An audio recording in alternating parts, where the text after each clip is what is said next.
Remember when gas looked like this? As American citizens, we are constantly trying to be aware of how our economy is doing and various events and issues that occur in our country.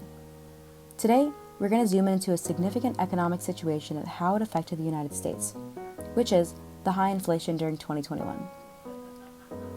So, real GDP was increasing at an annual rate of 5.7%. As CPI increases throughout the year, we can see inflation rates that initially began at 1.4%, reaching 7% in December, a rate we haven't seen in decades, while unemployment rates steadily decreased throughout the year and averaged out to 3.9% in the fourth quarter. On the aggregate demand and supply graph, we can see how the increased consumer spending shifts the AD curve to the right, creating this inflationary gap. So, what was done about this?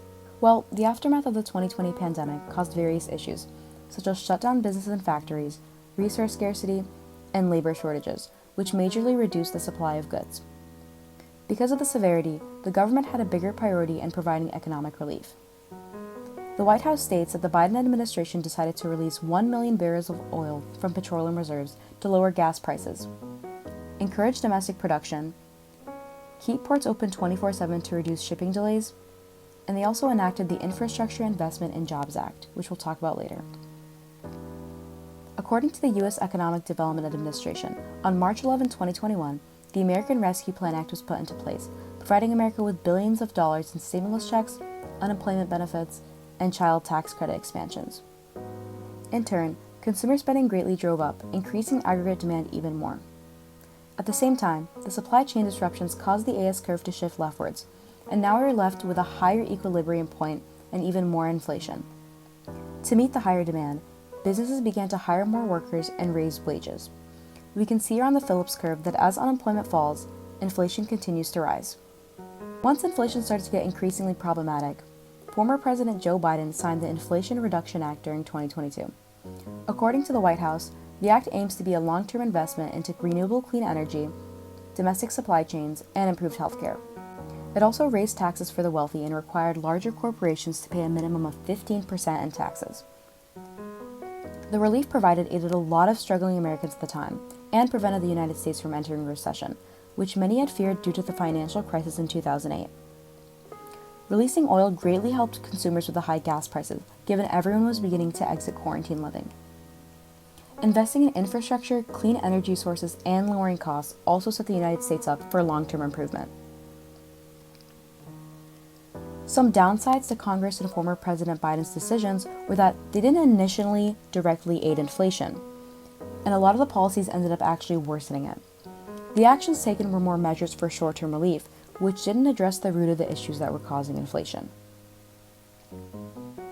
Similarly to the government, the Federal Reserve was also initially more focused on transitioning Americans back to normal after the peak of the pandemic, and they avoided any extreme measures to curb inflation during most of 2021. However, in a 2021 annual report, the Federal Reserve stated that with inflation well above the committee's 2% longer-run goal and a stronger labor market, the committee expects it will soon be appropriate to raise the target range for the federal funds rate, showing that they had plans to move towards more contractionary monetary policies for the next year due to the persistent inflation. So they also reduced the amount of securities they held and let the ones they had grow without reinvesting into them. They also started to raise the federal funds rate, which in turn pushed interest rates up and discouraged people from borrowing money. This causes a leftward shift of the money demand curve. The Federal Reserve effectively reduced the money supply this way, and the decreased government, investment, and consumer spending allowed the aggregate demand curve to shift left in order to reduce the inflationary gap. They couldn't quite close the inflationary gap just yet, though, simply because the issues of supply disruption were still out of the Fed's control. The downside was that the Federal Reserve had misjudged how severe inflation would really get. They assumed that pandemic-related issues were transitory and would eventually correct on their own. Towards the end of the year, the Fed was forced to begin tightening monetary policies and rapidly driving interest rates up in 2022. The delay in taking action towards inflation caused many Americans to lose confidence in the government's ability to stabilize the market. Yet, at the same time, the state of the pandemic was still unpredictable, and the United States was still heavily facing the consequences from it. The Federal Reserve was focused on ensuring the economy's stability and that the country would not fall into a recession. Even if their actions didn't immediately curb inflation, they reduced a lot of potential harmful risks by implementing more accommodative monetary policies. So, How do the government and the Federal Reserve impact the economy in the long run? Well, the measures taken to help kickstart recovery from the pandemic were extremely costly, causing a great increase in the federal budget deficit. The amount of money borrowed to cover these costs only served to increase the country's national debt even more, rising from $28.4 trillion in 2021 to $35.4 trillion as of now. This debt may cause prolonged high interest rates and leave us with less room for comfort in other potential investments.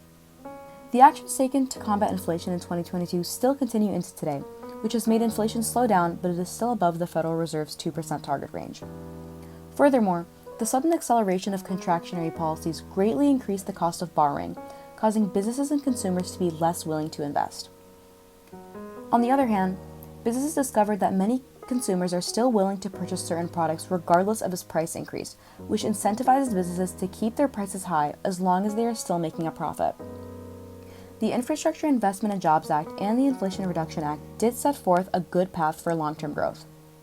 Real GDP per capita has also risen since 2021, and the increased investment we put into manufacturing may also increase labor productivity in our GDP even more.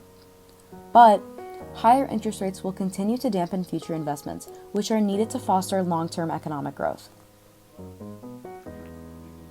Now, what if the United States decided to take a completely different course of action? Well, our economy is mainly centered around Keynesian policies, so how would the high inflation be handled if we used something like supply-side economics? Well, supply-side strongly focuses on increasing productivity and employment. The theory is that to do so, we would have to cut taxes, allowing businesses to keep more money that could be used for investment. A cut in taxes could also drive people to spend more money because they'd have more of their income, which would urge businesses to increase their productivity to meet consumer needs. This would hypothetically cause a rightward shift of aggregate demand, followed by a rightward shift of aggregate supply, eventually increasing their potential output and shifting the LRAS curve to the right. However, this macroeconomic theory would most likely have a lot of difficulty executing. In the long run, increasing productivity would have definitely increased growth, but it would have taken a longer time given that supply and labor shortages were a massive global issue that was largely out of our hands. In the short term, inflation could have rapidly kept increasing and worsening the post-pandemic crisis for many individuals. I hope you enjoyed this video and thank you for listening.